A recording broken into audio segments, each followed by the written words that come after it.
Definitely. Thank you for inviting me. I love this place. Can I teach all of my classes in here?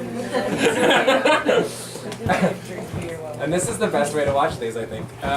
So in lieu of a talk, I wanted to create, and I won't say recreate, but I want to create a shared viewing experience.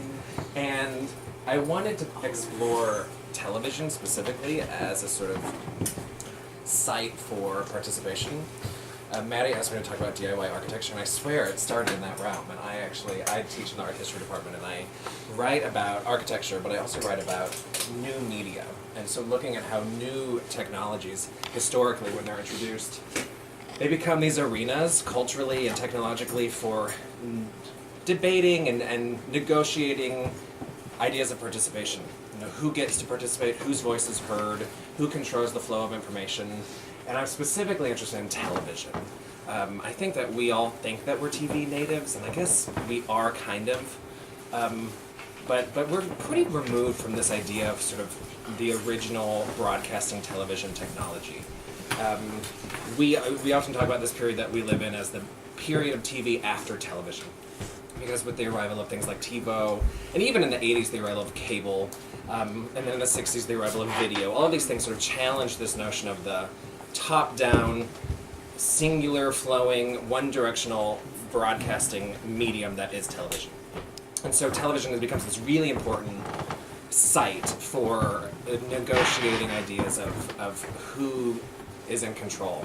And so today I wanted to show a few things that became really sort of iconic for being shared televisual experiences. And they obviously exist in reality outside of their televisualization, but I think they live in our minds. We didn't live through any of these things. I think they live in our minds, and even the people who did live through them, as a kind of televisual experience. So I wanted to watch them. Again, that's not a recreation, because we're watching them from YouTube, which says something already about the televisual archive, which is a little spotty, and we have to rely on things like YouTube. But we're watching them completely out of context. And while they were a shared experience, what's really great about television, so I look at the space of new media, physically and sort of technologically, and like the space of television is domestic. And by the mid-60s, television is by and large closed. It is a fixed medium. It has reached its commercial potential. It is well in place as an advertising apparatus. It has the three power networks of NBC, CBS, and ABC. It is the, most, I think it's in 98% of American homes. Most people have more than one. Surveys in the mid-70s show that most Americans watch 4 hours of TV. More than half Americans get all of their news from television. Like, it's a pervasive information technology by the mid-70s, at least, in America. Oh, if that goes, we're done. And so, and this is not assumed from the beginning. Television takes about a decade in the US to sort of figure itself out as a domestic medium that arrives to you in your home through a box that is commercial and that is understood to be broadcast, that you don't have a lot of participation in. You can't really interact with television. And so it defines a lot of American audiences as passive, potentially dumb, because we simply receive information. And so television is deemed the vast wasteland. And so I want us to watch a few moments that are important televisually as shared experiences that are viewed by millions of people, most of them within the comfort of their own homes. And some of them are quite disturbing, and so some of the images are disturbing, so as a warning, people will be shot in some of the images we see. And so I want us to think about this idea of sort of shared horror, and also this notion of shared hype, and how television becomes a kind of a platform for defining those things as the Americans understand them. And then we're going to look at some artists who try to react to this shared experience by subverting it or hijacking it or altogether recreating it. And so I just want us to think about like where participation is possible before the digital age, where we all think that we can assemble and curate our own media experiences. But before the digital age, that was less of an option, arguably, but that's a bit of a myth too. So we're going to share some visual experiences together, and let me set up. I feel like I have setups that shows pretty intense footage of and interviews from specifically from the Contienne, which was a military base near the border, and there's a pretty intense spot of fighting. And so we're just watching a few minutes of this. It's already, I'm starting where like the footage is about to begin. So again, I want you guys to think about the presence of this imagery in the innocuous form of the television in your home on a Sunday night, probably like it's prime time, probably dinner time, and think about the presence of this kind of imagery today and where we see or do not see it, and then we'll look at an artist who's responding to all of this sort of compounding together. So yeah, Bailey, if you don't mind starting. Is vulnerable. He wrote a local art publication that he said, quote, "I will be shot with a rifle at 7:45 p.m. in a performance piece called Shoot." He said, quote, "I hope to have some good photos." And so let's watch. It's not actually we'll see the original footage. He did get good photos. He didn't actually get good video, which is a kind of irony. But this is a performance piece by Chris Borden named Shoot on November 19th, 1971. So think about what he's reacting to in terms of even just the quick footage we just saw about the sort of pervasion of shooting in American television culture. So I'm just like thinking about, like I see this thing, but I'm also thinking about, like it's being represented and taken out of context from the original context. I'm just wondering and thinking about how that affects the whole experience. Yeah. But what's fascinating is that these things, like this context, is ephemeral.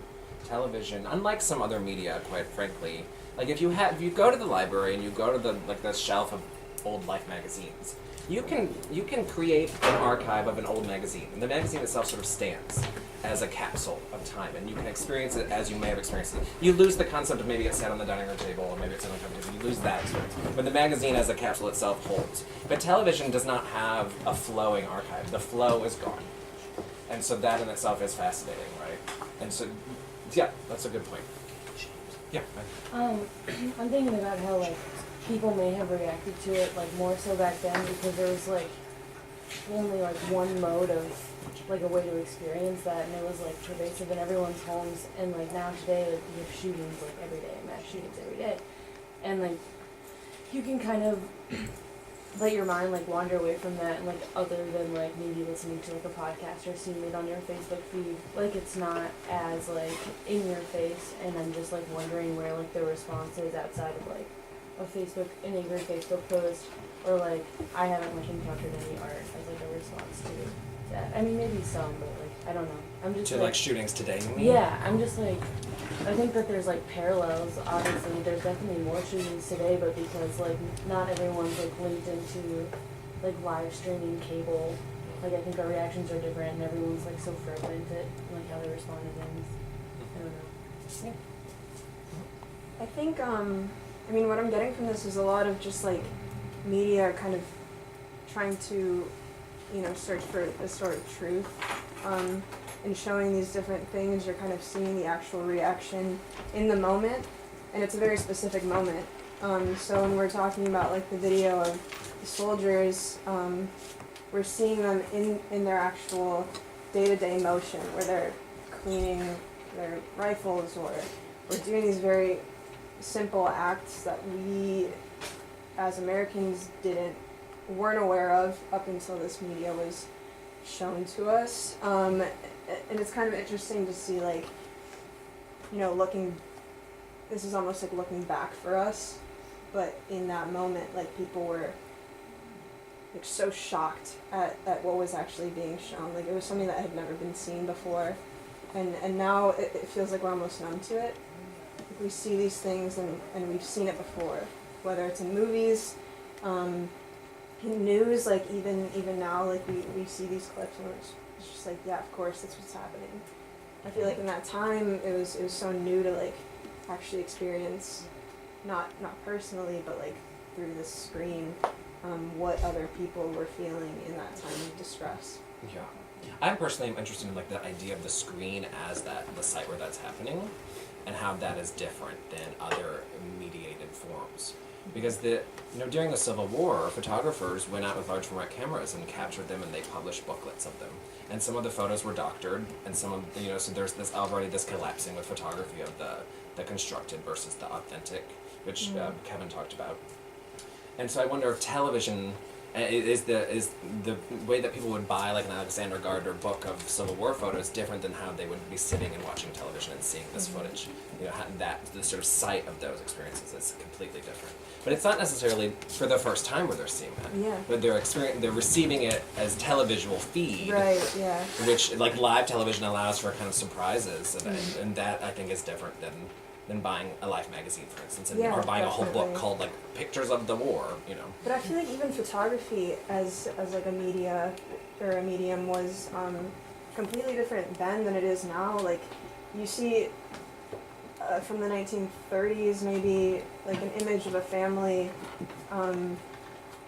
It's like it's more of an emotional connection to their like their facial expression. It's not so much like what's happening all around them. It's like what are they feeling in that one moment. And now you see photography and it's like of an entire scene and it's not as personal. You don't get that personal connection with them. You don't see that emotion in their eyes. It's more of like look at what's happening and see like how fucked up it is. Not so much like... Well, this seems to be an issue of cropping and of staging. Yeah, right? So if you're talking about like definitely. these great Depression era photographs, not Yeah. great in that they're like fabulous, but great as in they're historic. Yeah. Like they're almost always tightly cropped. Setting is removed. They are constructed. They're usually staged, or at least they're staged through omission of editing, editing of other things. Yeah, and then maybe that trend is different. Yeah. Did someone have another thing? Yeah. Go ahead. I feel like a lot of it comes down to context as well. Like when people are watching footage of like the actual war, like at least or especially in that time, like people had a lot of pride in the war. Like they're like seeing these things and being like, wow, these people are so brave and so like courageous for going and fighting for their country. And then they see something like what Chris Burden did and think like, well, that's fucked up. Like, why did he do that? That's frightening. That probably scared people. And I guess not only like the context of like it happening, but the ways in which it was recorded. Like, Yeah. Well, the Chris Burden thing. So let's. I do want to move to the second section, which is about the space landing, but the shooting thing. The Chris Burden thing is not a televised event, right? Like it's a sort of. It's a kind of subversion of the notion of the televised event. You know, he's. I think that footage of the Jack Ruby shooting for me always, like I hadn't seen that footage before, and it feels, like quite frankly, it feels really fake. Like it feels like staged. Yeah. Like did I pick a bad clip? Is it fake? No. I had that feeling too, but I think like from both of the clips, like the Madman thing and even the Vietnam clip, is trying to imagine watching those at the time on TV, like while you're eating dinner or like around with your family. Like you are helpless. Like it's not like today. In the same way, like we get to provide our opinions to like as many people as we want through like Twitter or whatever, you know. They have no way to communicate with other people that feel the same with them. You know, they have no idea what other people think because there's 3 networks. And then I was thinking, yeah, it's 3 networks. They're telling you how to feel. They're telling you how to feel about the Vietnam War. And it's not the network because like all that stuff is embedded journalists. So it's the military agreeing for that footage to be shown on these 3 networks and interrupting prime time. There's like such a helplessness to it. You know, you have no power in that sense. And yeah, then I started thinking about the staging because like what? Like the Jack Ruby footage, it's like that happens in seconds and then they're already commenting on it. There's already like It's like everyone has they're the all microphone. ready to go, Yep. you know, and then they're bringing the ambulance over, and then the And like ambulance the comes footage in, where the and like ambulance is shot and the edit happens, like Yeah. that feels like it feels incredibly scripted. Like Yeah. now we're exterior shot of ambulance leaving. yeah, now the armored how is car that is live? leaving, and you're like, when did they talk about the armored car before? Yeah. You know? So the reason that feels kind of distant, like us watching it feels distant, because when they shot that, it was very short after Kennedy's assassination, and there were no cameras on Kennedy. So the 3 stations were like, holy shit, Oh, yeah. we need to be at everything and like more prepared to shoot than we ever have before, because we have this huge tragedy on our hands and nobody saw it. Like the Zapruder films didn't come out for how long after the assassination? So when like a little thing, like they're bringing Lee Harvey Oswald to an armored car to take him to his trial. Of course, there are going to be cameras because it's like a huge. He's an important man in this setting, so everything was like set up for hours and hours and hours beforehand, which is why it feels somewhat fake and like ingenuine. But really, the media is just freaking out at this point. They don't know how to cover anything anymore because they have to have more coverage. They have to overcompensate. Yeah, that's a great point. For me, in that footage, there is like a moment of true chaos, and then it's so quickly corrected by the media corporations, right? Like, there's that moment where, and there's a lot of like, get out of the way, and the camera becomes immediately like the object that we're aware of, right? Like, because people are in its way. There's a parallel, I believe, and this is not really the intention of the discussion, but with the September 11th attacks. Because what happens is because you have both towers, the first plane crashes, and no one is like naturally videotaping on a Tuesday morning, I believe it was, these towers. And so what that does as a sort of news event is cameras are aimed on it, so when the second plane hit, it was a shared live experience for many, many Americans. And so it was like using the double towers that way, intentionally or not, became that kind of, like, it created one of those moments of like true live televised horror. Yeah. Let's move on to the second part. I think the burden thing is fascinating because what he's doing, if you take that moment of shooting with the Jack Ruby scene, and then, hold on a second. One of those. And you place it in like the, you can just close the old ones actually if you want to. Yeah. If you place it in the sort of naturalized white wall gallery, then it becomes a kind of exaggeration of just that moment. And so you remove all the media chaos and you just get the shooting. And I think that in itself is a sort of interesting study. And he talked about how his body was the sculpture and the bullet was doing the carving. So there was a sort of artistic justification for that. I want us to talk about two final things. So has anyone watched the moon landing before? So I've never watched the moon landing until this week, and it seems like we should all watch the moon landing, right? I have numbers, and I think they're wrong, because I feel like I gave a bit different numbers in class. So July 20th, 1969, in the afternoon, Apollo 11 lands on the moon. And it's covered by all of the networks. It's the only thing to see, hours of coverage. You can see a lot of it on YouTube, actually. They have hours of the coverage. And we're going to watch a little bit of the CBS coverage of the landing, and I want to watch about 8 minutes of it, so settle in, but it's worth watching. And 53 million households, which totaled up to about 130 million people in America, watched this event together. I actually think it's higher globally. I've seen higher numbers. But there's something really fascinating that I didn't realize the networks did. They simulate the landing until the landing happens, and then we go to the live feed.